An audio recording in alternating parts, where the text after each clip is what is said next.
Hello friends, अस्सलाम वालेकुम। कैसे हैं आप सब? उम्मीद करती हूँ कि बहुत अच्छे होंगे आप सब। देखिए फ्रेंड्स, ये हमने शॉपिंग की है हैंगिंग बास्केट की। तो बहुत प्यारे कलर हैं इनके और 6 पीस हैं। ये बहुत ही खूबसूरत लगते हैं जब इनमें प्लांट लटकते हैं। और देखिए, हमने ऐसे ही टांग के इसको आप लोगों को दिखाने के लिए टांगा है और बाद में इसको अच्छे से अपनी जगह पे अच्छे से सेट करके टांगना है।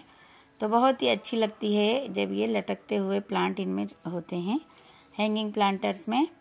तो वही आप लोगों से शेयर करेंगे इसके लिए मिट्टी कैसी होनी चाहिए और बहुत हल्की मिट्टी हमें बनानी चाहिए। और ये गंजी जो स्वीट पोटैटो वाइन जिसे कहते हैं, तो स्वीट पोटैटो को हमने सर्दियों में जब आ रहे थे ये मार्केट में, तो 2 पीस इसमें रख दिए थे पानी में। तो देखिए कितनी ज़्यादा इनकी जड़ें बन गई हैं और बाउंड हो गई हैं, रूट सारी बाउंड हो गई हैं, एक दूसरे में मिलके एकदम उन्हीं के आकार में बन गई हैं और इतनी ज़्यादा फैल गई हैं इनकी ब्रांचें। तो हैंगिंग बास्केट के लिए मिट्टी हमें बहुत अच्छी बनानी चाहिए, एकदम वेल ड्रेन और हल्की भी, और उसमें खाद वगैरह भी अच्छे से मिलाना चाहिए। तो बहुत सी हमारी देखिए बोतल जो होती हैं, जो कबाड़ में इधर उधर पड़ी होती हैं, तो उनसे भी हमने हैंगिंग पॉट्स बनाए हुए हैं और उसमें बहुत अच्छे से चल भी रहे हैं हमारे प्लांट। और देखिए इधर मनी प्लांट और स्पाइडर प्लांट और जो पर्पल हार्ट होता है, और ये सभी बहुत अच्छे से चल रहे थे। तो हमने सोचा लाओ इसको भी ऐड करें अपने गार्डन में। तो इनके कलर बहुत प्यारे हैं और हमने लोकल मार्केट से ही शॉपिंग की है इसकी।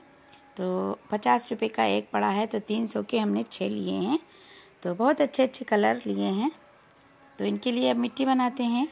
तो मिट्टी बनाने के लिए हमें जिन चीज़ों की ज़रूरत है तो हमें आसानी से मिल जाते हैं, वो बस हमें उसे लाने की ज़रूरत होती है। बस आस पास ही है हमारे, जो आसानी से मिल जाती है। धान की भूसी उनमें सबसे अच्छी होती है, जो मिट्टी को फर्टाइल भी करती है और हैंगिंग बास्केट के लिए हल्की मिट्टी भी बन जाती है उससे।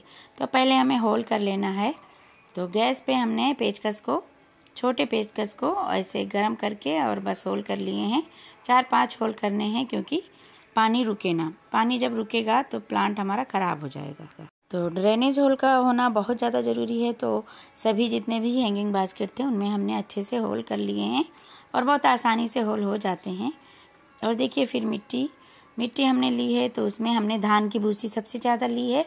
फिर जो है थोड़ी मात्रा में हमने ये जो बकरी की मेंगनी है वो ली है, और ये जो छिलके हैं केले के और प्याज के और लहसुन के वो हैं, और हल्दी है, और जो हम डालते ही हैं हल्दी और राख, ये फंगीसाइड का काम करता है।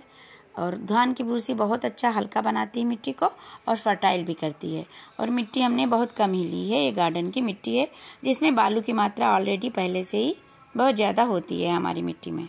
तो बहुत अच्छी हल्की मिट्टी बनती है जब हम धान की भूसी मिलाते हैं और खाद की मात्रा ज़्यादा मिलाते हैं। और हल्दी और ये राख बहुत ही अच्छा काम करती है, फंगस और चींटी वगैरह को रोकती है। और राख में पोटास की मात्रा भी बहुत अच्छी होती है। जितने भी होल थे उनमें हमने बहुत हल्के जो कॉटन के दुपट्टे आते हैं, तो उनके कुछ छोटे छोटे पीस को रख दिया है नीचे कि मिट्टी निकले ना बाहर, जहाँ भी हम इसको हैंग करें। तो सारे जितने भी हमारे पोट्स हैं उनमें रख देंगे। और मिट्टी हमने खूब सारी बना ली है कि सारे प्लांट में भी हो जाएगी और कुछ बच भी जाएगी मिट्टी। तो सारे में पहले कपड़ा हमने रख दिया है। कपड़ा रखने से यही फ़ायदा होता है कि नीचे मिट्टी नहीं निकलती है। और मिट्टी हमारी बहुत अच्छे से अब बन के रेडी हो गई है, ढेर सारी। इनमें सारे प्लांट भी लग जाएंगे और कुछ प्लांटर और हैं हमारे, गमले और वेस्ट डब्बे, उनमें भी लग जाएंगे प्लांट। तो ढेरों कटिंग हमने पहले ही बना ली है। हमेशा हम कटिंग से प्लांट बनाते रहते हैं। और पॉली बैग और जो वेस्ट डब्बे या वेस्ट पॉली बैग होते हैं, सर्फ के पैकेट वगैरह, उनमें भी हम छोटी छोटी कटिंग लगाते रहते हैं। तो हमें ढेरों प्लांट मिलते रहते हैं। प्लांट की ज़रूरत नहीं होती है कि हम कहीं से लाएं। बहुत सारे प्लांट पहले ही हमारे कटिंग से रेडी हैं लगाने के लिए इन हैंगिंग बास्केट में। तो वही सब लगाएंगे। तो ये मनी प्लांट है, तो ये डब्बा भी टूट गया है और इसको हम उसमें रिपोर्ट कर देंगे। और इधर स्पाइडर प्लांट है, इसको भी लगाएंगे। तो स्पाइडर प्लांट बहुत आसानी से लग जाते हैं और हैंग करते हुए बहुत खूबसूरत लगते हैं। तो इनमें पानी दे देंगे क्योंकि ये जो है डब्बा ये बहुत मुश्किल से निकलता है। और ये देखिए हैंगिंग बास्केट और है, और ये जो पानी में हमने रख दिया था स्वीट पोटैटो को, गंजी को, तो उसको भी लगाएंगे। बहुत अच्छे लगते हैं वो जब लटकते हैं। तो लटकते हुए बहुत अच्छे लगते हैं और इनके कलर भी बहुत अच्छे होते हैं स्वीट पोटैटो के।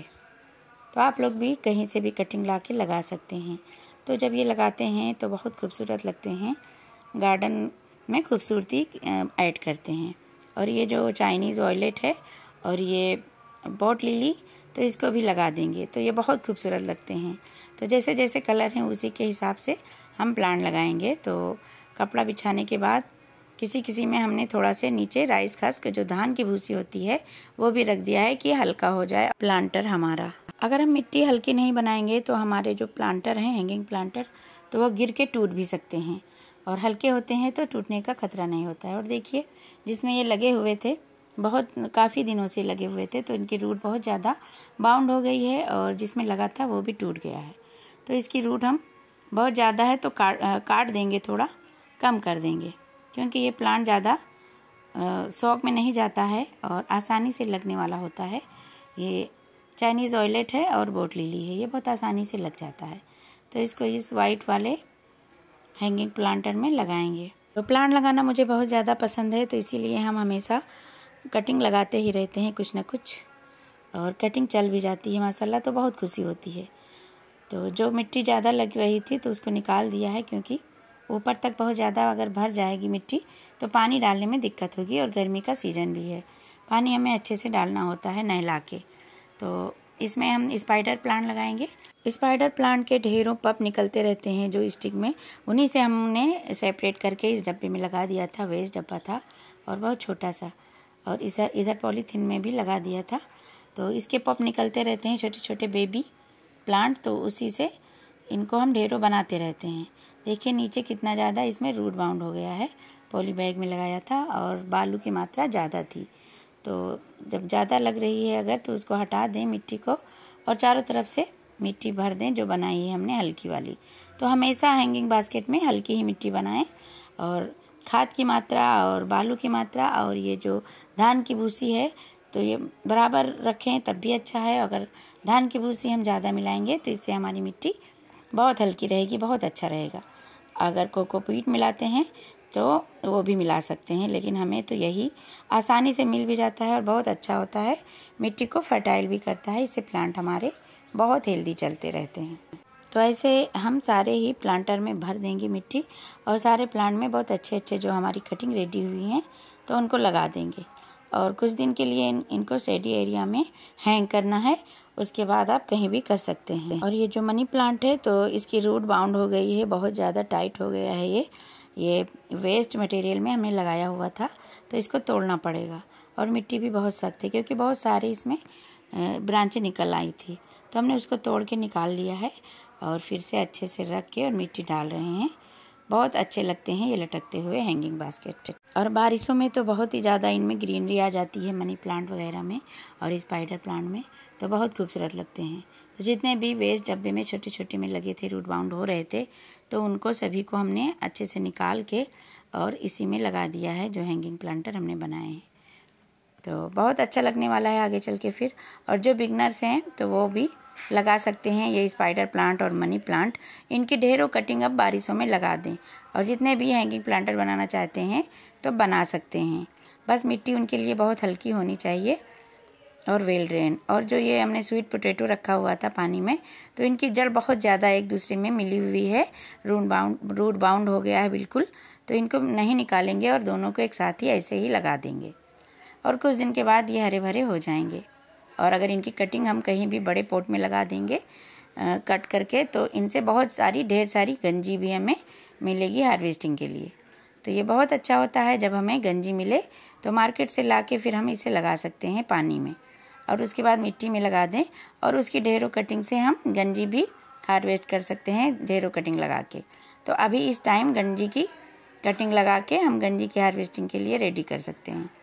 और जितने भी हमारे प्लांटर हैं सभी में लगाएंगे। अब वेंडिंग जू लगाना है, तो वेंडिंग जू बहुत ही खूबसूरत है, तो इसको लगाएंगे तो ये बहुत खूबसूरत लगता है लटकते हुए। और ये सेटेडदार पत्तियां इसकी होती हैं और बहुत खूबसूरत लगती हैं, और जब इसको पानी से शावरिंग करके पानी दो नहलाओ तो बहुत खूबसूरत लगती हैं। तो इसे शेडी एरिया में ही लगाना है। मनी प्लांट, वेंडिंग जू, इन सभी को साइड एरिया में ही लगाना है, टांगना है, क्योंकि वहीं पे ये बहुत अच्छे निखर के आते हैं। इनके कलर बहुत खूबसूरत, बहुत ही अच्छे निखर के आते हैं। तो बहुत खूबसूरत लगते हैं ये वेंडिंग जो जब हम लगाते हैं और लटकते हैं।